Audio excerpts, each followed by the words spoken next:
Article, आपको article के बारे में नेक्स्ट वीडियो में हम बता चुके हैं।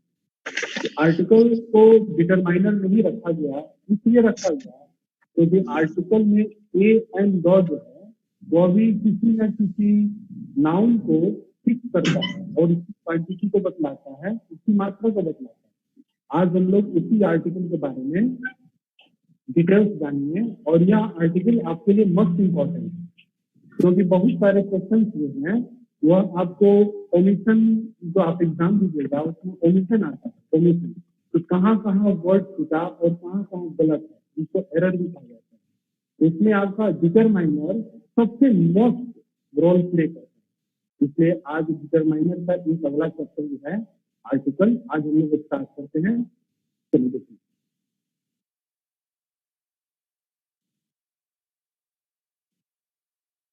ये आर्टिकल आज हम लोग इसी को स्टार्ट करने जा रहे हैं। अगर आर्टिकल को देखा जाए तो आर्टिकल के दो पार्ट होते हैं। पहला डेफिनिट आर्टिकल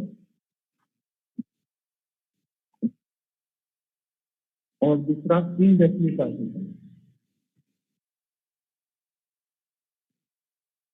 डेफिनिट आर्टिकल दो होता है और इनडेफिनिट आर्टिकल ए या एन होता है। प्रश्न ये उठता है कि दो को हम डेफिनिट और ए एन को इनडेफिनिट क्यों कहते हैं? इसका आंसर ये हो सकता है कि दो जो होता है वह किसी खास या फिक्स या रिकॉग्नाइज पर्सन को या ऑब्जेक्ट को क्लियर करता है, जबकि ए एन जो है वह किसी खास चीज को डिनोट नहीं कर सकते, अननोन चीज को व्यक्त करता है। इसका एग्जाम्पल हम देखते हैं, जैसे एक एग्जाम्पल लेते हैं, a man is standing at the door,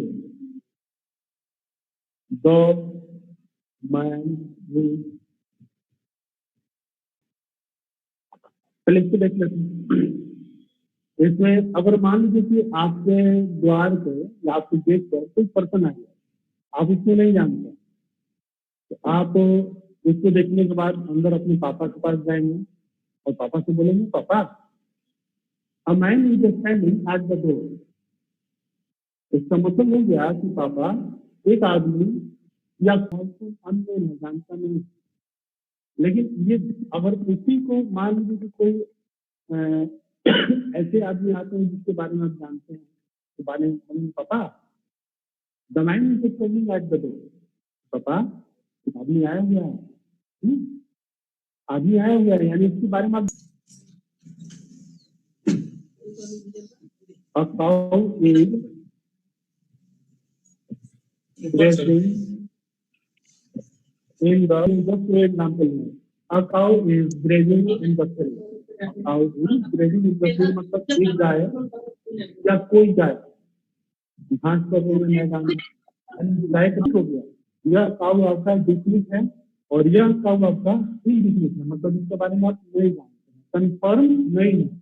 इसलिए ए और एन को इनडिफिनिट आर्टिकल इसलिए कहा गया कि ए और एन के बाद जो नाउन आता है वह क्या होता है, कंफर्म भी आता है, ठीक है।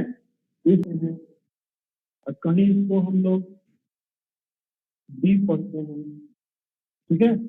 इस दो और बी में क्या अंतर है, तो इस दो और बी को देखने के लिए थोड़ा हम लोग फिर आते हैं।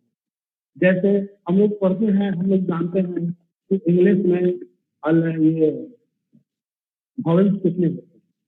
अगर कोई पूछे कि how many vowels are there in English, आप बोलेंगे there are 5 letters, there are 5 vowels are there in English, यानी 5 जो है ए ई आई ओ यू, ये क्या है, वॉवेल लेटर है, ठीक है।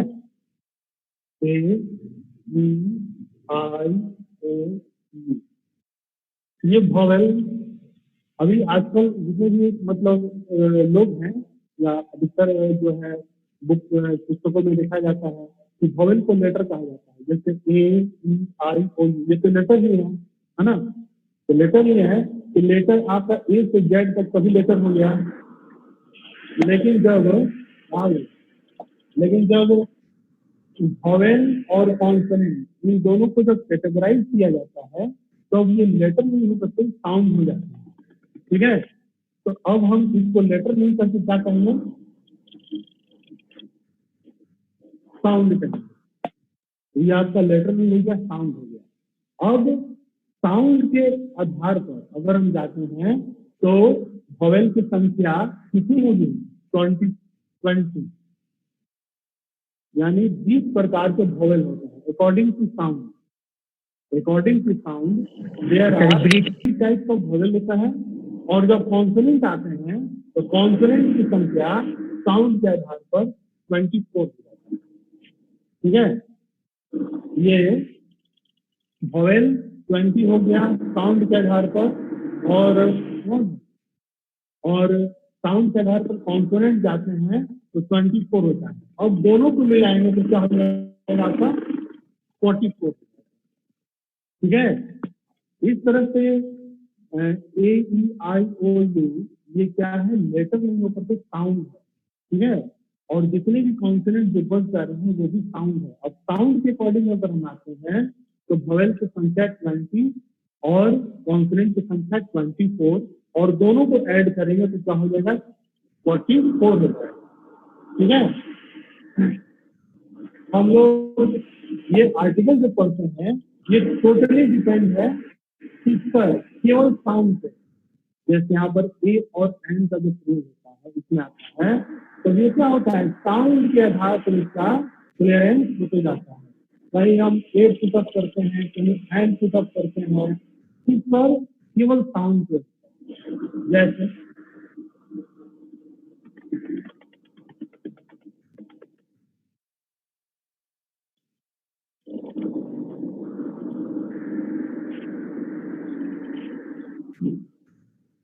अभी हमने पहले थोड़ा सा बताया था कि कहाँ द पढ़ते हैं और कहाँ डी पढ़ा जाता है। जैसे मान लीजिए कि प्लेन जनरल रूल यह है कि अगर द से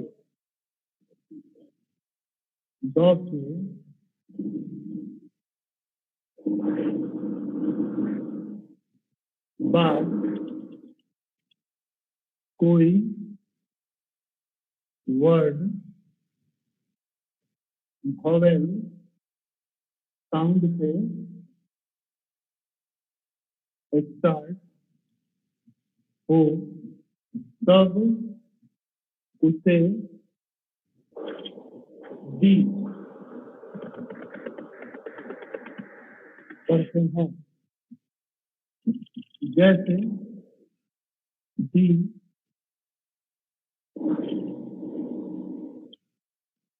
एलिफेंट, है ना, ये ई क्या है, वोवेल है। तो वोवेल से ये पहले दो लगा है। ठीक है, तो इस दो को हम दो नहीं पढ़ते, क्या पढ़ेंगे डी। तो नियम को कहता है कि अगर कोई वर्ड वोवेल से शुरू होता है, वोवेल साउंड से शुरू होता है, तो इसका इससे पहले जो सी एच ई लिखा है इसको हम डी पढ़ेंगे, दो नहीं पढ़ेंगे। हम लोग किताब पढ़ते पढ़ते कहीं दो पढ़ते हैं, कहीं डी पढ़ते हैं, तो हम लोग कंफ्यूज हो जाते हैं कि कहाँ दो पढ़ रहे हैं, कहाँ डी पढ़ रहे हैं, इसकी क्या डिफरेंस है। तो पहला डिफरेंस यही है, अगर कोई वर्ड वोवेल से शुरू होता है और इससे पहले दो लिखा हो तो इसको डी पढ़ते हैं।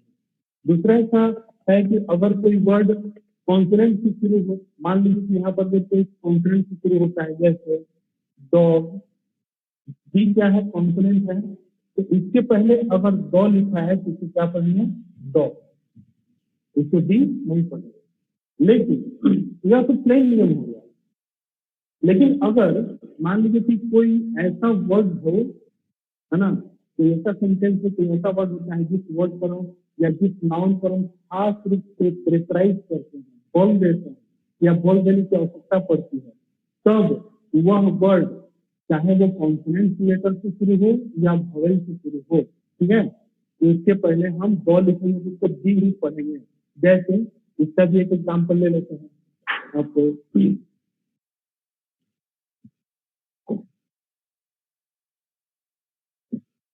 This is D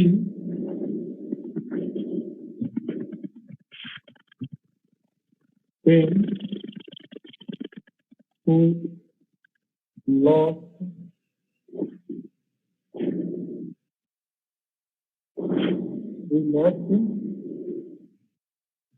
last,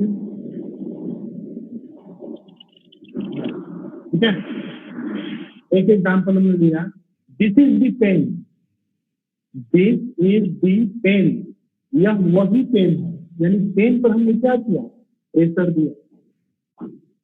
who lost night night और हु लॉस्ट लास्ट नाइट, जो कि पिछली रात खो गया था, है ना, यह वही पेन है जो पिछली रात खो गया था।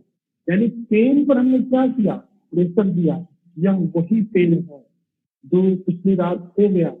यानी पेन के बारे में आप कंफर्म हैं, जानते हैं यह किसका पेन है। इसलिए इससे पहले हमने क्या किया, डेफिनिट आर्टिकल द का प्रयोग किया। लेकिन इस द को हम दी इसलिए पढ़ेंगे कि ये कॉन्सोनेंट प्रेशर क्यों है, लेकिन फिर भी इस पर हमको एक्स्ट्रा प्रेशर देना पड़ रहा है ना, इसलिए इसको द नहीं पढ़ के दी पढ़ेंगे। ठीक है, अब आगे देखते हैं।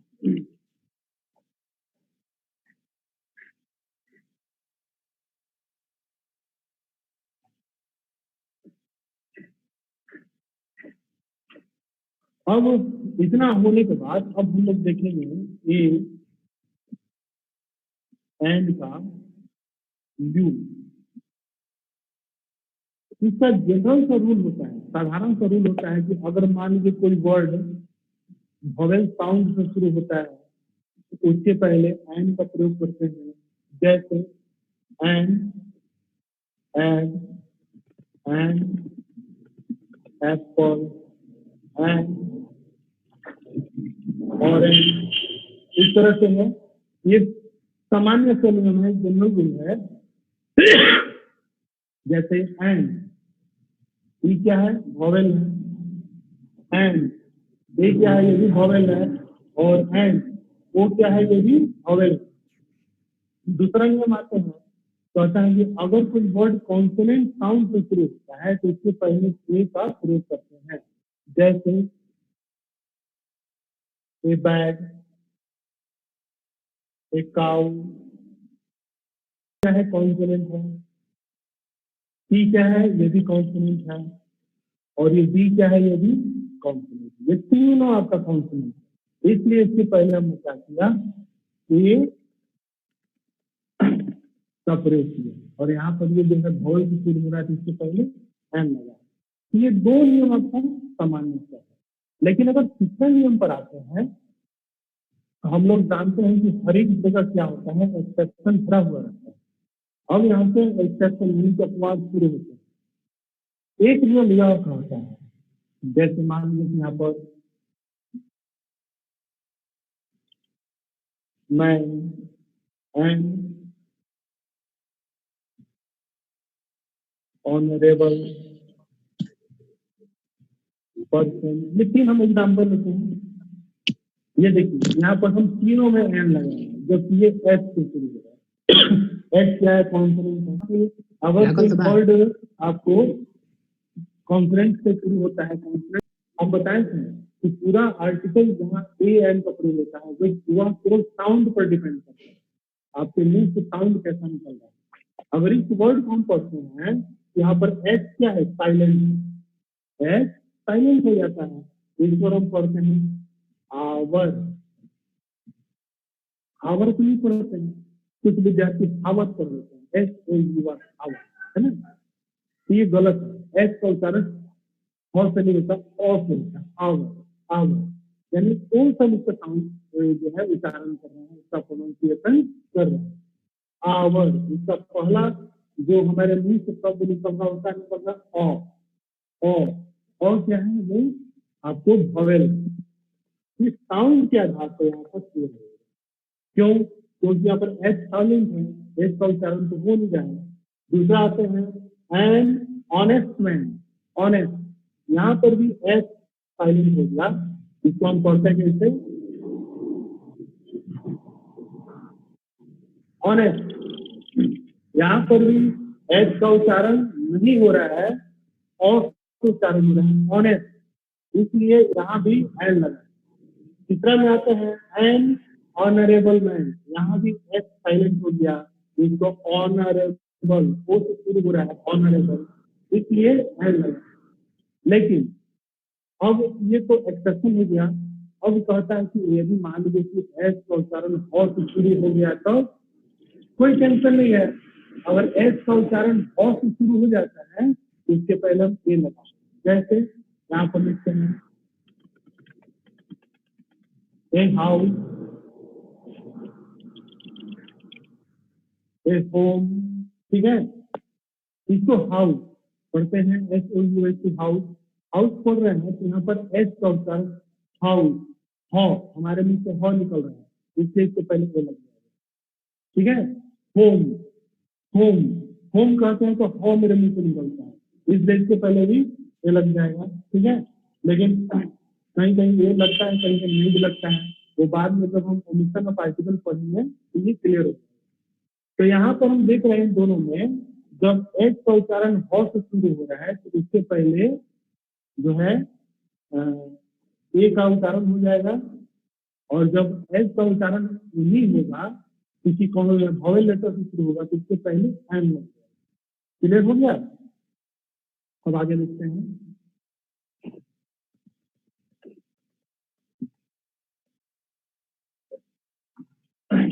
अगला नियम कहता है यदि जैसे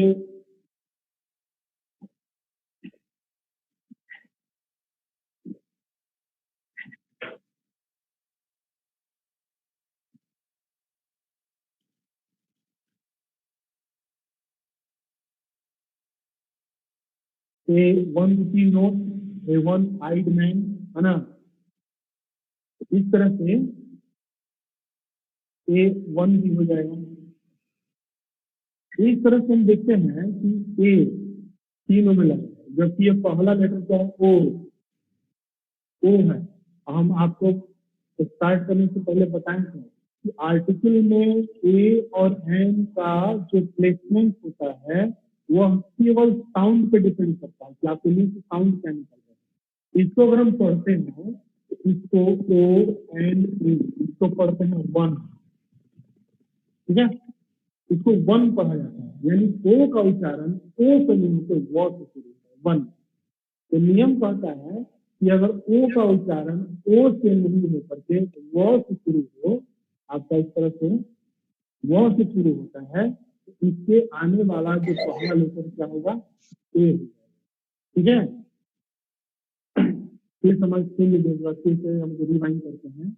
अगर कोई शब्द ओ से शुरू हो, ठीक है, ओ से शुरू हो और उसके बाद इसको जब हम उच्चारण करते हैं ओ से नहीं हो सकते व से शुरू हो, तो इसके पहले हम ए का प्रयोग करेंगे। लेकिन अगर ओ का उच्चारण व से शुरू हो करके नहीं किसी दूसरे से शुरू होता है तब क्या होता है भाई, इसको भी देख लेते हैं। O R A N G, orange, इसको वरेंस में नहीं पढ़ सकते हैं, वरेंस नहीं पढ़ सकते हैं, इसको ऑरेंज पढ़ते हैं। इस ओ का उच्चारण क्या होता है, ओ से शुरू हो रहा है, वो से नहीं हो रहा है, इसके पहले हम एन लगाते हैं, एन ऑरेंज, ठीक है। तो इस तरह से हम ये समझ लें कि ओ का उच्चारण अगर ओ से नहीं होकर व से शुरू होता है,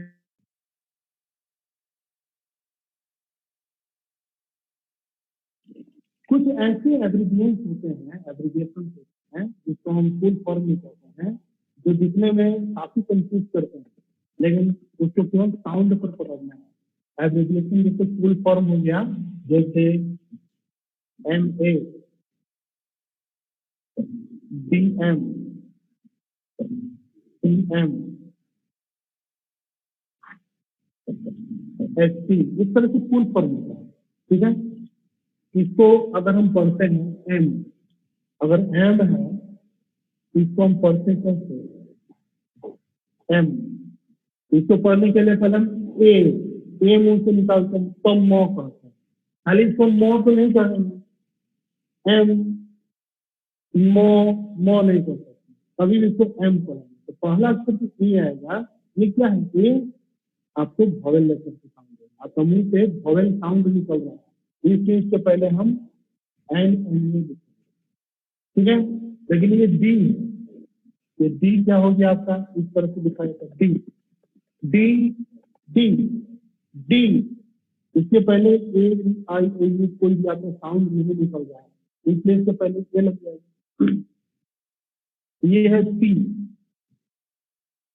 पी हो गया, पी पी पी कहते हैं। तो पी बोलने से क्या होता है कि हमारे मुंह से कोई भी एक आई ओ यू वाला साउंड नहीं निकलता है, इसको भी कर देंगे एफ पी एम।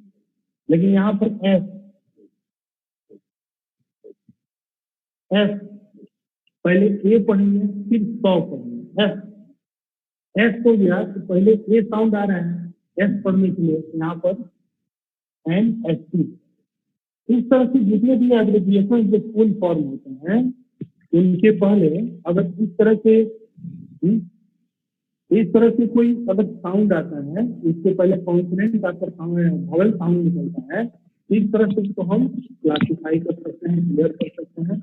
लेकिन अगर कॉन्सोनेंट का साउंड आता है तो हम उसको ये क्लियर करते हैं। ऑनर जो है, अब यहाँ पर अगर ऑनर के बाद कोई ना कोई आप अब अलग नाम भी देगा, है ना, या कोई वर्ड भी देगा, तो उस वर्ड के आधार पर डिपेंड होता है। जैसे अगर प्लेन देखा जाए तो यहाँ पर ऑनर में एन लग जाएगा, लेकिन हिस्टोरिकल में यहाँ पर हम ए भी लगा सकते हैं और डॉ भी लगा सकते हैं, दोनों लग सकते हैं, ठीक है।